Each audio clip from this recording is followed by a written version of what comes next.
વૃંદાવનના ગામમાં ઘણા વર્ષો પહેલાં ધારા નામની એક વૃદ્ધ વિધવા રહેતી હતી. તેનું ઘર માટીનું બનેલું, છાપરું તૂટેલું, પણ તેના દિલમાં માત્ર એક જ નામ વસતું: કૃષ્ણ. દરરોજ સવારે પોતાનો પ્રથમ ગ્રાસ ખાવા પહેલાં તે થોડીક મુઠ્ઠી ચોખા એક તરફ રાખતી અને કહેતી, આ મારો કાન્હા માટે છે. જો એ ક્યારે ભૂખ્યો આવે તો મને એને ખવડાવવું જ છે. ગામવાળા હસતા, કાન્હા દરેકના દ્વારે તો નથી આવતા. ધારા હળવેથી સ્મિત કરતી, જે એને પ્રેમથી યાદ કરે તેના દ્વારે જરૂર આવે. એક વર્ષે વૃંદાવનમાં કાળ પડ્યો. ખેતરો સૂકાઈ ગયા, પશુઓ મરી ગયા.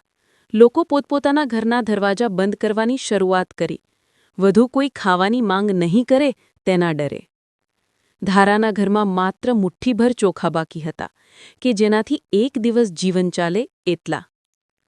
તે સાંજે ધારાએ હાથ જોડ્યા અને બોલી, કૃષ્ણ, જો આજે કોઈ ભૂખ્યો હોય તો એને મારા દ્વારે મોકલજો. આ બધું મારું નથી, એ તો તું જ છે. અચાનક દરવાજે ઠોકાર પડ્યો.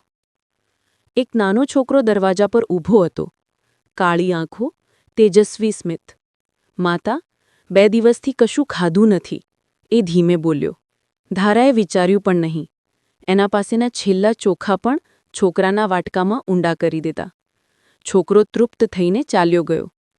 ધારાએ દરવાજો બંધ કર્યો અને પોતાના નાનકડા કૃષ્ણના મૂર્તિ આગળ ઘૂંટણીએ વળી ગઈ. કાલે ખાવા માટે કશું નથી, પણ મને કોઈ ડર નથી, કારણ કે આજ મેં તને ખવડાવ્યો છે. તે રાતે તે ભૂખી સૂતી રહી, પણ મનમાં શાંતિ ભરી હતી. આગળની સવારે એક ભારે ગડગડાટથી ગામ જાગી ગયું.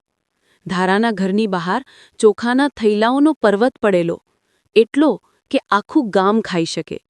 ગામવાળા આશ્ચર્યમાં ભેગા થઈ ગયા.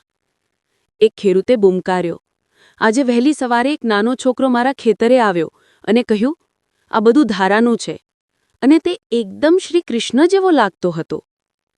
ધારાની આંખોમાંથી આંસુ વહી પડ્યા. એણે હાથ જોડ્યા. ડરથી આપો તો ગુમાવો, ગુસ્સાથી આપો તો વ્યર્થ જાય, પણ પ્રેમથી આપો તો કૃષ્ણ હજારો ગણી પાછું આપે.